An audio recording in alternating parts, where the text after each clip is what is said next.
সংখ্যালঘু কমিশন দপ্তরে এলেন মূলত কেন? দেখুন, বেশ কিছুদিন ধরে আমরা দেখছি রাজ্যের বিভিন্ন প্রান্তে সংখ্যালঘুদের উপরে আক্রমণ হচ্ছে। শুধু নয়, রাজ্যের বাইরেও সংখ্যালঘুদের উপরে আক্রমণ হচ্ছে। কোনো জায়গায় লিঙ্গুইস্টিক মাইনরিটি তো কোনো জায়গায় রিলিজিয়াস মাইনরিটি, এই আক্রমণ চলে যাচ্ছে। এই আক্রমণ বন্ধ করার জন্য আমাদের রাজ্যের মাইনরিটি কমিশনের ভূমিকা কি সেটা জানার জন্য, এবং ইতিপূর্বে আমি বেশ কিছু বিষয়ে মাইনরিটি কমিশনকে চিঠি করেছি, কিছু প্রতি উত্তর পেয়েছি, সেটার প্রোগ্রেস কি আছে সেটাও জানার জন্য আজকে এখানে এসেছি। এখানে একটা ডেপুটেশন দিয়েছি। আপনারা জানেন তালদির ঘটনাটা, যার বাড়ি ঘুটিয়ারি শরীফে নৃশংসভাবে খুন করলো যারা, তারা এখনো অনেক গ্রেফতার হয়নি। সেক্ষেত্রে মাইনরিটি কমিশনের ভূমিকা কি সেটাও জানতে চেয়েছি। বনগাঁতে পুলিশের মারে অভিযোগ এক বৃদ্ধার মারা গিয়েছে, সেক্ষেত্রে মাইনরিটি কমিশন কি ভূমিকা পালন করেছে সেটাও জানতে চেয়েছি। মালদা থেকে, মালদার বাড়ি ভিন্ন রাজ্যে কাজে গিয়েছিল উড়িষ্যাতে, শুধু কথা বলার জন্য আর লিঙ্গুইস্টিক মাইনরিটি হওয়ার জন্য বিনয় বেসরা সম্ভবত, তাকেও মারধর করা হয়েছে।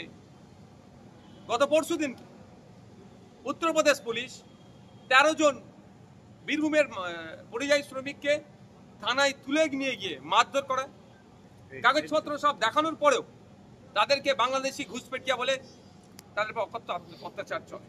এক্ষেত্রে আমাদের রাজ্যের মাইনরিটি কমিশনের ভূমিকা কি সেটাও জানতে চেয়েছি। আপনারা শুনলে অবাক হবেন, আমাদের পশ্চিমবাংলায় মন্দির বাজারের ছেলে হুগলিতে ফেরির কাজ করতে গিয়েছিল, তাকে 2 দিন আটকে রাখে থানাতে, বাংলাদেশি বলে। বৈধ কাগজপত্র দেখানোর পরেও তাকে ছাড়েনি। যখন খবর পাই এর মধ্যে আমি ইনভলভ হয়েছি, কোর্ট, তার পরিবার যখন থানায় এসেছে বলেছে কোর্ট থেকে তোমরা যাও, কোর্টে বুঝে নেবে। যখন আমি কোর্টে উকিল রেডি করেছি, খবর পাচ্ছি কোর্টে না পাঠিয়ে ওখানেই 400 টাকা নিয়ে তাকে ছেড়ে দিয়েছে।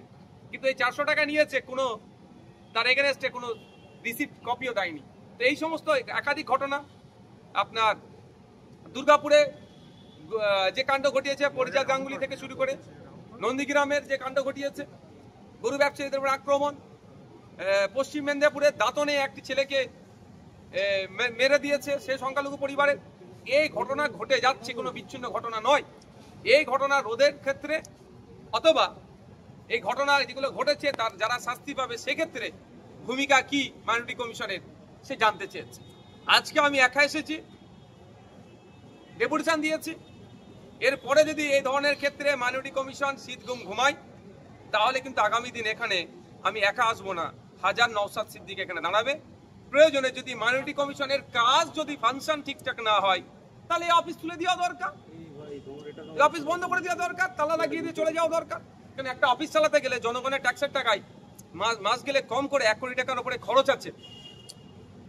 তারপরেও যদি এত টাকা এখানে খরচ করার পরে যদি মাইনরিটিরা না সেফ থাকে, চাই লিঙ্গুইস্টিক মাইনরিটি হতে পারে, রিলিজিয়াস মাইনরিটি হতে পারে, সেক্ষেত্রে তো প্রশ্ন থেকে যাচ্ছে।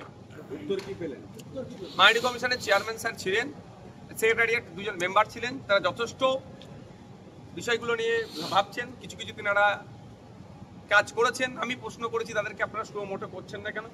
ওনারা বলেন আমরা কিছু ক্ষেত্রে সুমোটো করেছি, আর যেগুলো অভিযোগগুলো আসছে সেগুলো আমরা তদারকি করছি। তো তারা তাদের মতো উত্তর দিয়েছে।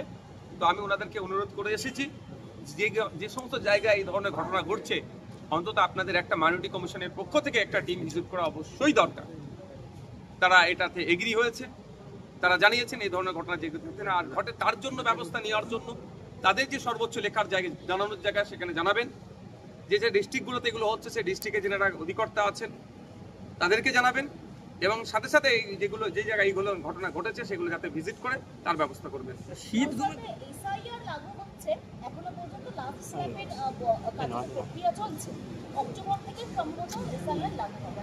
আমি বলছি এই রিলেটেড কোশ্চেনটা হয়ে যাক, তারপরে আমি বলবো। এই রিলেটেড কারো কোশ্চেন আছে?